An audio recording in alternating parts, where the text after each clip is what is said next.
Hast thou forgotten our wager? Sieg balked. Wager? What wager? I agreed not to any ante. To which the red demon laughed so incredibly violently that he seemed almost to be writhing in pain, clutching at the pink scar upon his chest, his tail at last slipping from his mouth. That was thine own misdoing. So eager wert thou to expose me for a deceiver, when really it is thou who liest to me. Be it my transgression that thou hast not asked after what shall become of thee, if it be me who wins our little game? No, and nay am I whom thou claimest, nor art thou, shadowed human, who thou claim thou art. Then who art thou? Slipped from my ancestor's mouth, though he knew the answer as soon as he said it. The scar, the red skin, words that only the fairies say. Bright soul and shadowed human. And now flames gathered yellow in the demon's throat, throwing shadows the shape of fangs. Salamander's Mehu. Sieg uttered the Fae's name, just as the stench of transmuted salt became noxious, gaseous, golden flames. Hello, ladies and gentlemen, bodies of water, and welcome to something kind of new. I mentioned before in an update video, this is something I want to get into, and it's reviewing, so let's get to it. Tears of Winter is part of an anthology of short stories written by MarQuese Liddle, who wrote also One Smoke Broken, which is another story in this world. That's a full-length story that came out a little while ago. And this anthology, I think, came out very recently. I believe it was April the 30th. Tears of Winter is the story of a young man named Sieg, a young poet in a world of heroes and warriors, who embarks on his own adventure to read a love poem to the woman from his dreams, Titania, the lady of a lake high in treacherous mountains, who may be a beauty of unrivaled proportions, or something all the more deadly. So full disclosure, I know MarQuese Liddle. He's been on this show. I've been on, well, not this show. This is a new show. He's been on You Meet in a Tavern. I've been on his show on YouTube, Wild Isle Literature. I like the guy, and he sent me an advanced copy of Tears of Winter. So this is an ARC review, effectively. This will not influence my review, and to the best of my ability, it will remain spoiler-free. As I said before, MarQuese has written One Smoke Broken, which also I have to caveat, I haven't read yet. Tears of Winter takes place in the same world, again, as I said. If you have read One Smoke Broken, I think this story will hit you differently than it hit me. So let's get into it. Let's start with the positives. What's good? So the world building is excellent. It's very, very rich in such a short story.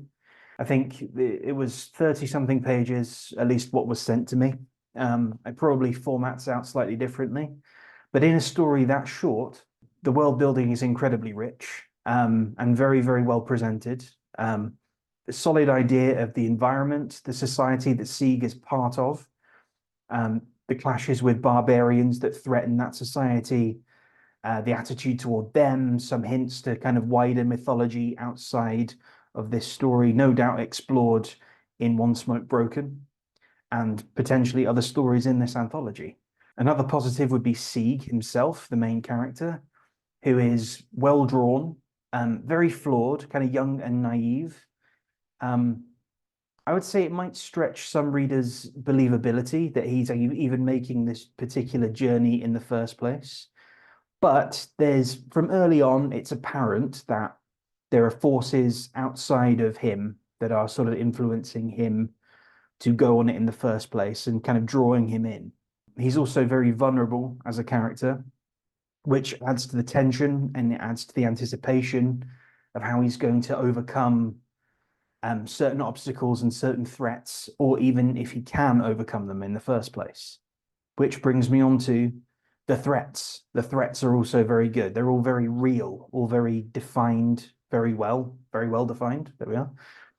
And they're all formidable and all very, very well described as well. You get a very kind of uniquely described, particularly Zmeu, who I read at the beginning. And I think another thing that I really enjoyed about this story was the tone. It's a pretty dark tone, but there's a good amount of kind of black whimsy to it, reminiscent of kind of a Brazil or maybe like a darker Discworld type thing. And the tone, I think the tone is a consequence of the framing device, which sort of brings me on to my next section here, which is what's good, but. So this should be fairly self-explanatory. What's good with caveat. And I mentioned the framing device. The framing device of this story is it's being told by an older figure to another person. I believe both of these characters are in One Smoke Broken. I'm not clear on the relationship between them here, but they are. It seems it's an older figure telling a story to what seems like a, I don't know, child or grandchild. I could be wrong about that. It makes for an interesting read. In terms of like, you get a real sense of the character as a narrator, the narrator as a character. But going off on tangents and things, it gives the prose a nice flavor, but there are times when those tangents really bog the narrative down and affect the pace a little bit. I mentioned the prose, I praised the prose a little while ago. The prose is very flowery, not as much as in what I've read of One Smoke Broken. I have read a bit of it, I haven't read it all.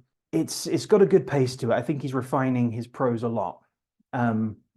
But there are still moments, again, where just paragraphs get a bit cluttered and things aren't as clear as they could be. And at the same time, there are moments where the story calls for kind of more emotive language and writing, and it's a little brief, and to the extent that it even kind of falls flat. And we'll get to the most sort of egregious moment of that later on. There is a whole section of this book that is in a cave, call it the cave section. There is a compelling character in there who I like, for the most part. The tone takes a bit of a hit here, though. I feel like it gets a little more, like the whimsy gets turned up just a little bit. Sort of like a darker Princess Bride or Monty Python. I mentioned Gilliam before. Given that it's being retold by a slightly tangential and whimsical narrator, it sort of fits, but there's a point where Sieg goes for a long time, without spoiling anything, there's a point where he goes for a very long time without food or water and is exerting himself.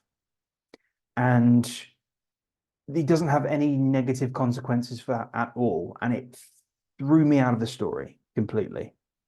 The story hand waves this part away pretty much straight after. There's a joke addressing it as well, kind of straight after that. But it actually made me put the story down. So later on, just after this, there is a reference to something that I think is present in One Smoke Broken, which is the Eye of Amagine, I think, or something like that. I think that reference escaped me because I didn't know about it. So if you've read One Smoke Broken, if you're familiar with that, it may hit you differently.